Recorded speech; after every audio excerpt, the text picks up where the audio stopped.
إن الحمد لله رب العالمين حمدا كثيرا طيبا مباركا فيه اللهم لك الحمد كما ينبغي لجلال وجهك وعظيم سلطانك اللهم لا نحصي ثناء عليك أنت كما أثنيت على نفسك رضينا بالله ربا وبالإسلام دينا وبمحمد نبيا صلى الله عليه وسلم وأشهد أن لا إله إلا الله وحده لا شريك له وأشهد أن محمدا عبده ورسوله أما بعد فأعوذ بالله السميع العليم من الشيطان الرجيم من همزه ونفخه ونفثه بسم الله الرحمن الرحيم قل إن كان آباؤكم وأبناؤكم وإخوانكم وأزواجكم وعشيرتكم وأموال اقترفتموها وتجارة تخشون كسادها ومساكن ترضونها أحب إليكم من الله ورسوله وجهاد في سبيله فتربصوا حتى يأتي الله بأمره والله لا يهدي القوم الفاسقين سبحان ربك رب العزة عما يصفون وسلام على المرسلين والحمد لله رب العالمين. محترم معزز سامعین کرام، ہم کچھ مجلسوں میں اللہ تعالیٰ کی توفیق سے یہ بات سمجھ رہے ہیں، بلکہ سمجھنے کی کوشش کر رہے ہیں کہ اللہ سبحانہ و تعالیٰ کے ساتھ محبت وہ کیسے پیدا ہو سکتی ہے، کیونکہ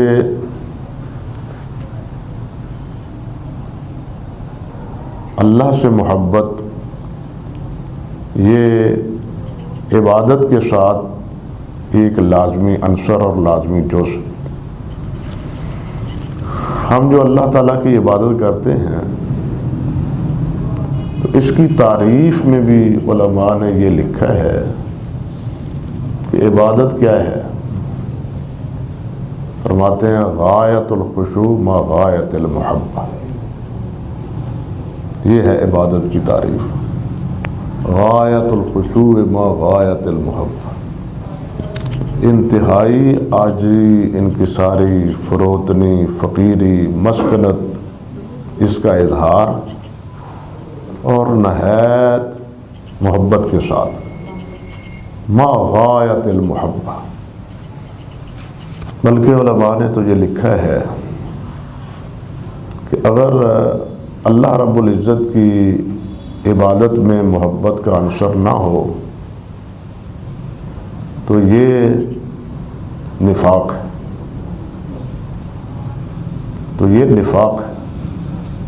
اگر عبادت میں محبت نہ ہو تو یہ عبادت بھی منافقت.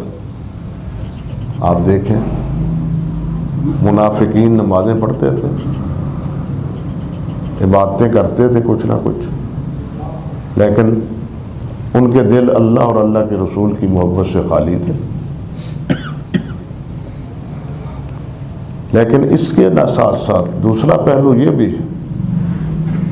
کہ ایک آدمی عبادت کرتا ہے، یعنی محبت کرتا ہے، وہ کہتا ہے کہ مجھے بڑی محبت ہے، بڑی محبت ہے، بڑی محبت ہے، لیکن اللہ کی بندگی نہیں کرتا، اللہ کی عبادت نہیں کرتا، اللہ کے سامنے جھکتا نہیں، اللہ کے سامنے عاجزی اور انکساری اور فروتنی کا اظہار نہیں کرتا، یعنی عبادت نہیں کرتا، محبت بڑی ہے.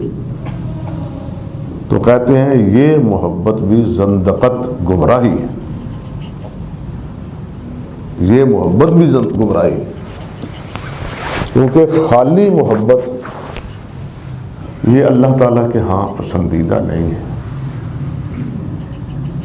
محبت میں عیسائیوں نے عیسیٰ علیہ السلام کے ساتھ کیا حشر کیا تھا؟ انہیں معبود بنا دیا، اللہ کا بیٹا بنا دیا۔ محبت میں ہی بنایا ہے، کوئی دشمنی میں تو نہیں بنایا۔ تو وہ محبت جس میں عبادت نہ ہو تو یہ بھی گمراہی ہے، اور ایسی محبت جس میں عبادت، اللہ کی محبت نہ ہو، اللہ کے رسول کی محبت نہ ہو، تو وہ عبادت بھی کیا ہے؟ منافقت پر مبنی ہے، اس میں بھی نفاق کا شعبہ ہے۔ اسی لیے حافظ ابن کثیر ہوں، حافظ ابن تیمیہ ہوں، یہ حضرات علماء کرام نے یہ جو اللہ سبحانہ و تعالیٰ کی بار بار عبادت کا حکم دیا کہ اللہ کی عبادت کرو، حتیٰ کہ اللہ نے فرمایا ما خلقت الجن والانس الا لیعبدون، میں نے تمہیں پیدا ہی عبادت کے لیے کیا، عبادت کے لیے پیدا کیا۔ ما اريد منکم من رزق، میں نے کب کہا ہے کہ تم جناب اتنے پیسے لے کے آؤ یا اتنے پیسے چھوڑ کے آؤ؟ میں نے نہیں کہا، میرا کوئی مطالبہ پیسوں کا نہیں ہے، محلات کا نہیں ہے، میرا مطالبہ اللہ تم سے میری عبادت کا ہے، مجھ سے محبت کا ہے، مجھ سے تعلق کا ہے۔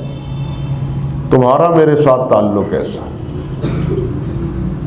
بندے کا اللہ سے تعلق فقر کا ہے، بات سمجھے، بندے کا اللہ سے تعلق فقر کا ہے۔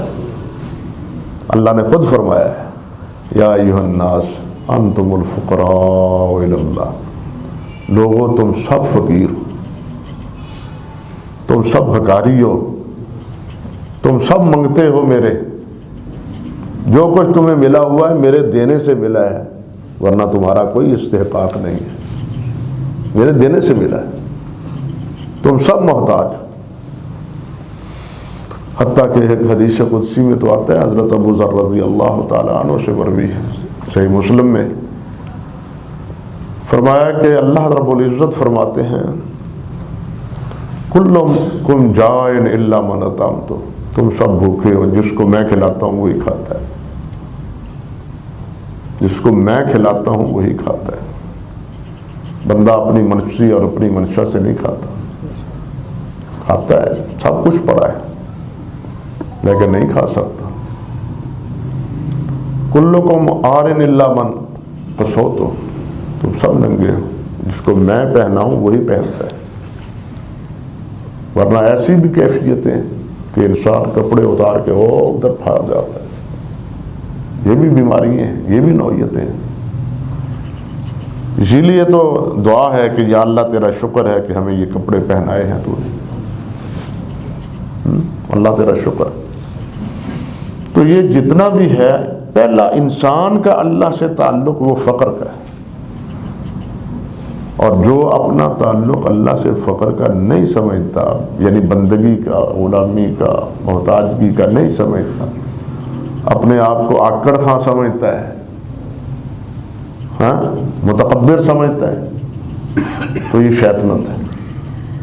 شیطان کا قصور تکبر ہی تو تھا، انا خیر منہ کیا کہا تھا، اس تکبر ہی تو تھا، اللہ کی بات نہیں مانی، یعنی اللہ کی بات نہ ماننا یہ تکبر، یہ تکبر ہے۔ اچھے بھلے آدمی، اللہ نے فرمایا وَإِذَا قِيلَ لَهُ اتَّقِ اللَّهَ أَخَذَتْهُ الْعِزَّةُ، جب انہیں کہا جاتا ہے وہ اللہ سے ڈرو، تم کیا کر رہے ہو، تو ان کی عزت آڑے آتی ہے۔ تم کون ہوتے ہو مجھے سمجھانے والے، جاؤ، تم کون ہوتے ہو، میں جانوں اور میرا کام جانے۔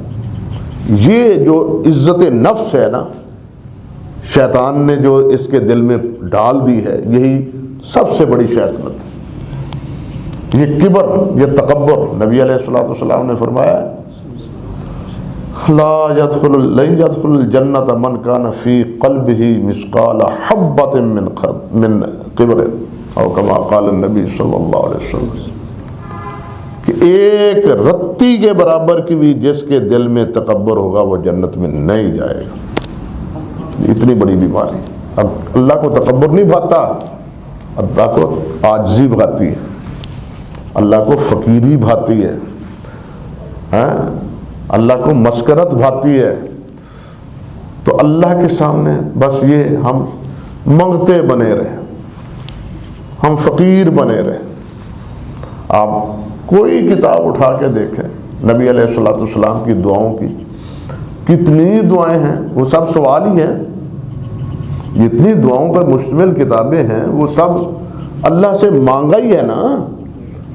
اور وہ مانگنے کا دائرہ کہاں سے ہے، کب سے شروع ہوا؟ صبح چارپائی سے اٹھتے ہی، اور کب تک؟ جب سونے لگے۔ سارا دن دعائیں ہیں، مانگا ہی ہے سب کچھ۔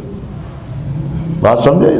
یعنی صبح سے لے کے چارپائی سے اٹھ کے چارپائی تک واپس پہنچنے تک کوئی موقع محال نہیں جہاں نبی علیہ الصلوۃ والسلام سائل نظر نہیں آتے، جہاں نبی علیہ السلام سائل نظر نہیں آتے۔ یہی سوال، یہی فقر وہ حضرت موسیٰ علیہ السلام کی دعا میں ہے نا، رب انی لما انزلت الی من خیر فقیر، رب لما انزلت الی من خیر فقیر۔ اللہ جو بھی دے میں تیرا مانگتا ہوں، میں تیرا فقیر۔ بھوکے تھے، پیاسے تھے، اللہ تھے، فقر کا اظہار کیا تو اللہ سبحانہ و تعالیٰ روٹی پکانے والی بھی دے دی۔ ہاں، روٹی ہی نہیں دی، روٹی پکانے والی بھی دے دی۔ تو میرے بھائی، اللہ کے ساتھ انسان کا تعلق جو ہے نا وہ فقر کا ہے۔ اللہ غنی ہے اور کوئی غنی نہیں۔ بات سمجھے؟ اللہ غنی، ہم کہتے ہیں حضرت عثمان غنی، وہ فلاں تو غنی ہے جی، وہ ہماری نظروں میں غنی اس کو کہتے ہیں جو بے پرواہ ہو، لا بے پرواہ۔ اور جس کو کوئی پرواہ نہیں وہ کون ہے؟ وہ صرف اللہ ہے۔ اللہ کو کوئی پرواہ نہیں۔ ان تکفروا انتم ومن فی الارض جميعا فإن اللہ غنی عن العالمین۔ تم سارے بے ایمان بن جاؤ، کافر اختیار کر جاؤ، اللہ کو تمہیں بھی کوئی ضرورت نہیں۔ انسان تو قدم قدم پر ایک دوسرے کی ضرورت محسوس کرتا ہے یا نہیں کرتا؟ انسان قدم قدم پر ایک دوسرے کی ضرورت محسوس کرتا ہے۔ انسان بے نیاز نہیں ہے۔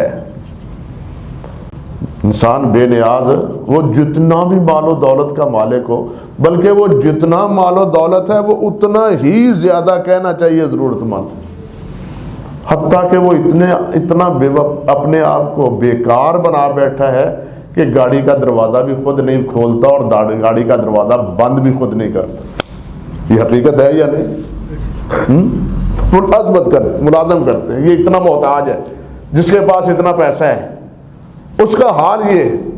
اس لیے غنی ذات وہ اللہ کی ہے، جو سب سے بے نیاز، جو سب سے بے پرواہ۔ اور عجیب بات ہے، سورۃ احد پڑھتے ہیں، قل هو اللہ، اس کے بعد کہ اللہ الصمد، اللہ اکبر، کہہ دو اللہ اکیلا ہے، اللہ ایک ہے۔ احد کے معنی کیا ہے؟ ایک ہے۔ واحد کے معنی کیا ہے؟ اکیلا۔ اللہ ایک بھی ہے، اکیلا بھی ہے۔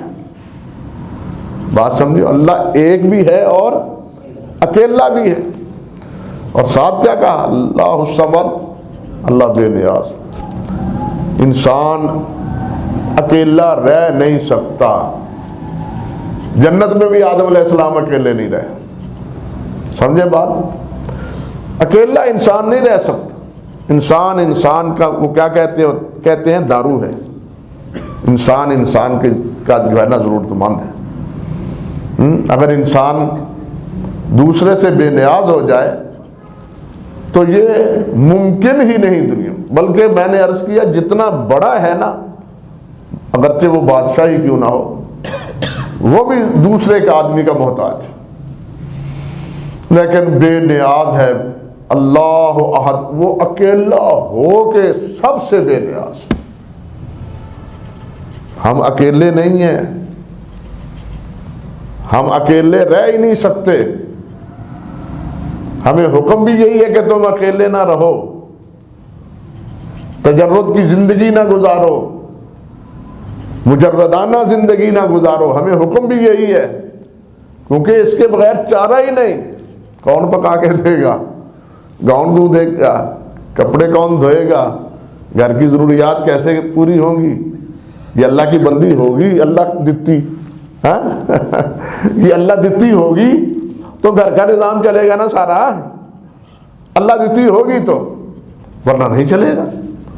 انسان اکیلا نہیں ہے، اکیلا صرف اللہ ہے، اور انسان اکیلا نہ ہونے کے باوجود اللہ اکبر کبیرہ وہ کیا ہے؟ دوسرے کا محتاج، دوسرے انسان کا بھی محتاج۔ لیکن اللہ اکیلا اور اقل تنہا ہونے کے باوصف اور ہونے کے باوجود وہ اللہ الصمد، اللہ بے نیاز، اس کو کسی کا کوئی احتیاج نہیں، کسی کی کوئی ضرورت نہیں، سب اس کے محتاج، بڑے بھی چھوٹے بھی، بوڑھے بھی اور جوان بھی، نبی بھی اور کافر بھی، سب اس کے محتاج۔ ایک محتاجگی وہ ہے جو انسان ہونے کے ناطے، ایک محتاجگی وہ ہے جو روحانی اور دینی اعتبار سے، جسمانی اعتبار سے بھی ہم کس کے محتاج؟ اللہ کے، اور دینی اعتبار سے بھی ہم کس سے محتاج؟ اللہ کے۔ بات سمجھے؟ دینی اعتبار سے بھی، روحانی اعتبار سے بھی ہم کس کے محتاج ہیں؟ اللہ کے۔ اللہ ہدایت دے، اللہ رحمت فرمائے، اللہ اپنی توفیق عطا فرمائے تو ہم کوئی نیکی کر سکتے ہیں، ورنہ نہیں۔ تو خیر یہ تو ایک لمبی چوڑی بات ہو گئی، عرض کرنے کا مقصد یہ تھا کہ یہ جو عبادت ہے نا، اس کی تعریف یہ ہے کہ غایت المحبت ما غایت الخشوع ما غایت المحبت، نہایت عاجزی، خشوع خضوع سے اللہ کی ایک ہیبت، اللہ کا ڈر، اللہ کا خوف۔ مگر ہماری نمازیں تو میرے بھائی ان چیزوں سے بالکل، یار ہماری بندگی تو ان چیزوں سے بالکل آ رہی ہے۔ اللہ ہی ہمارے اوپر رحمت فرمائے۔ نمازیں پڑھتے ہیں، ہمارے ہاتھ کھرک والے ہیں، رکتے ہی نہیں۔ یہ ہے حقیقت یا نہیں؟ ہاتھ ہمارے رکتے ہی نہیں۔ کیسا خشوع ہے؟ نماز پڑھ رہے ہیں، مسجد میں جناب موبائل چل رہے ہیں، یہ کیسی خشیت؟ یہ موبائل کسی عدالت میں نہیں چل سکتے، توہین عدالت ہو جاتی ہے، وہاں چل جائیں۔ یہ عدالت گاہ تو رب السماوات والارض کی ہے، وہاں ہم نے اس مالک اور اس عادل، اس کا احترام کتنا کیا ہے؟ چل رہے ہیں، دسیوں مرتبہ قاری صاحب بھی، علماء بھی بتلاتے ہیں وہ بند کر لیا کرو، بند، ہمیں پرواہ ہی نہیں ہوتی، پرواہ ہی نہیں ہوتی۔ یہ ہماری نماز ہے۔ حالانکہ نماز اور عبادت کیا کہ اس میں اللہ کی خشیت، اور دیکھیے اللہ ذوالجلال والاکرام نے فرمایا جو ہے وہ کیا ہے؟ قد افلح المؤمنون الذین هم فی صلاتهم خاشعون۔ فلاح وہ مومن پائیں گے جو نماز کو خشوع سے ادا کریں۔ یہ نہیں کہا کہ جو نماز پڑھیں گے، سمجھے کچھ فرق سمجھے؟ نماز پڑھیں گے نہیں کہا، بلکہ جو نماز پڑھنے ہیں ان کے لیے تو ویل کا لفظ بھی بول دیا ہے، فویل للمصلین، نماز پڑھنے والوں کے لیے ویل۔ یہ کون سے نمازی؟ جو خشیت سے خالی، جو اللہ اور اللہ کے رسول کی اطاعت سے خالی، دل کہیں اور ہے، کھڑے ہم کہیں اور ہیں۔ یہ ہے کیفیت ہماری نماز، یہ کیفیت ہے ہماری نماز۔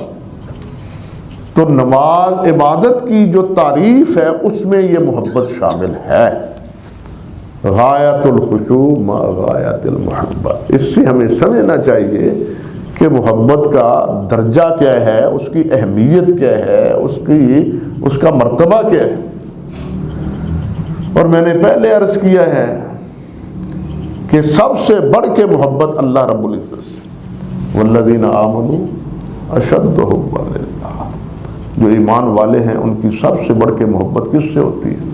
اللہ رب العزت سے۔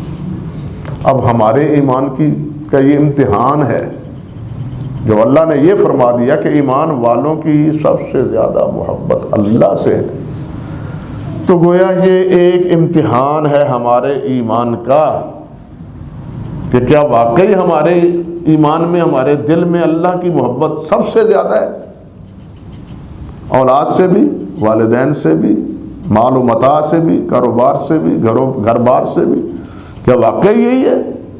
یہ ہم سب کے لیے ایک سوالیہ نشان، ہم سب کے لیے یہ ایک کہنا چاہیے کہ ایک امتحانی سوال ہے۔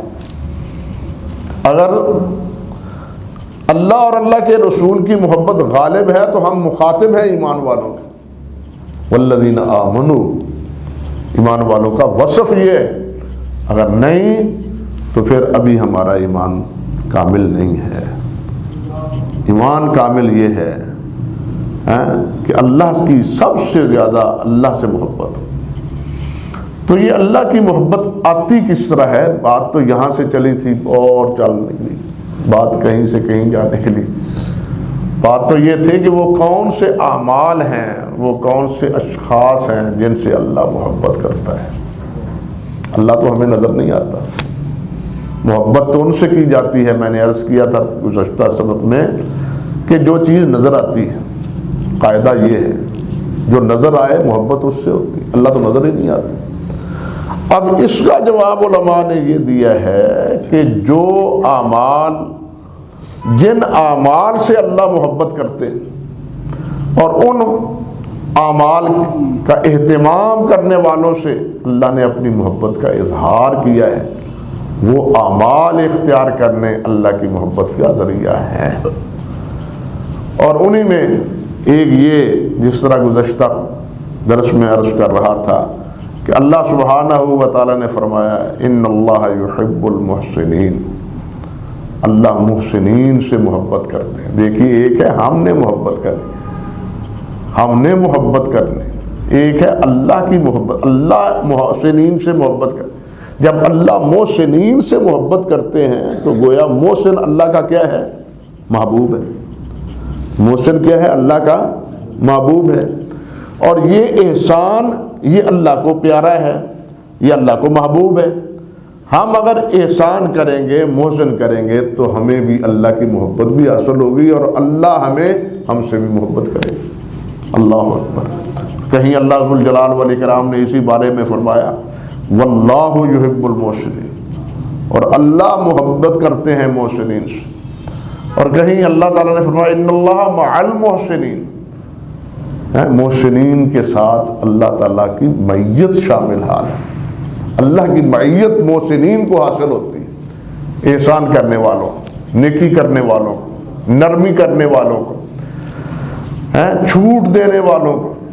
احسان میں چھوٹ دینا، نرمی کرنا، آسان معاملہ کرنا، مشکل نہ پیدا کرنا، آسانی پیدا کرنا اب اللہ کے بندوں کے لیے، یہ احسان ہے، یہ محسنین کا عمل ہے۔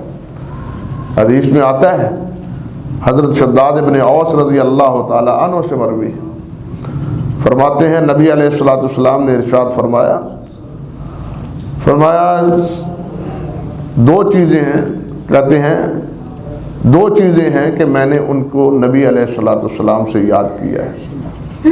دو باتیں نبی علیہ السلام نے فرمائی اور میں نے اس کو یاد رکھا۔ وہ کیا کہ آپ نے فرمایا ان اللہ کتب الاحسان علی کل شیء، کہ اللہ تعالیٰ نے تمہارے اوپر ہر چیز سے حسن سلوک کا، اچھے معاملے کا، اچھے طریقے کا حکم فرمایا۔ ان اللہ کتب الاحسان علی کل شیء، ہر چیز کے بارے میں اللہ تعالیٰ نے احسان کا حکم دیا ہے۔ یہ کتبہ کا لفظ تو آپ سمجھتے ہیں نا، کتب علیکم الصیام، کتب علیکم الصیام، تمہارے اوپر جہاد، نماز جو ہے نا وہ لکھا گیا ہے۔ کی معنی کرتے ہیں؟ فرض۔ اب سمجھے نا مثلا کتبہ کی حیثیت کیا ہے؟ لکھا گیا ہے، یہ فرض کر دیا ہے تمہارے اوپر۔ جس طرح اس سے پہلے بھی اللہ تعالیٰ نے فرمایا کہ تمہارے اوپر جہاد کو فرض کیا ہے۔ تمہارے اوپر قصاص کو فرض کیا، کتب علیکم القصاص، قاتل ہو تو اس کے بدلے میں اس کو قتل کرو، یہ فرض ہے، یہ کتبہ کے لفظ ہے، یہی کاتبہ کا لفظ یہاں ہے۔ ان اللہ کاتب علیکم الاحسان علی کل شیء، ہر چیز پر اللہ نے فرض کیا ہے، لازم قرار دیا تمہارے اوپر کیا؟ احسان، حتیٰ کہ فرمایا فَإِذَا قَتَلْتُمْ فَأَحْسِنُوا الْقَتْلَ، حتیٰ کہ جب تم کسی کو قتل کرو تو اس کو بھی اچھے طریقے سے قتل کرو، اس کو ترسا کے نہ مارو۔ قتل کرنا ہے، مارنا ہے، لیکن اس کو بھی ترسا کے، جوڑ کاٹ کے نہیں، ہڈی کر کے نہیں، گردن اتار دو۔ فرمایا یہ بھی ایک ضروری ہے۔ آگے ارشاد فرمایا فَإِذَا قَتَلْتُمْ فَأَحْسِنُوا الْقَتْلَ وَإِذَا ذَبَحْتُمْ فَأَحْسِنُوا الذَّبْحَ، اور جب کسی جانور کو ذبح کرنے لگو تو اس وقت اچھے طریقے سے ذبح کرو، اس کو ذبح اچھے طریقے سے کرو۔ یہاں یہ بات بھی عرض کر دوں، ذبح کا لفظ جو ہے نا ایک دینی لفظ ہے، جس کا استعمال حلال جانور پر ہوتا ہے، حرام پر نہیں۔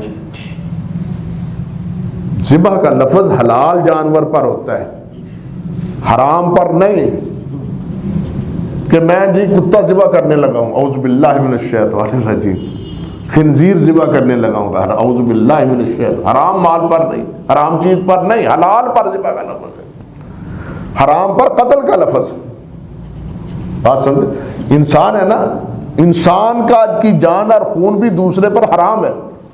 ان دماءکم و اموالکم و اعراضکم حرام علیکم، خطبہ حجۃ الوداع میں آپ نے فرمایا تھا کہ تمہارا مال، تمہاری عزت، تمہاری جان تمہارے اوپر حرام ہے، کہ حرمت یومکم ھذا فی بلدکم ھذا فی شہرکم ھذا، جیسے آج کے یہاں اس شہر میں، اس مہینے میں، حرمت والے مہینے میں تم اس کی حرمت سمجھ رہے ہو، یہ ہمیشہ کے لیے ہے۔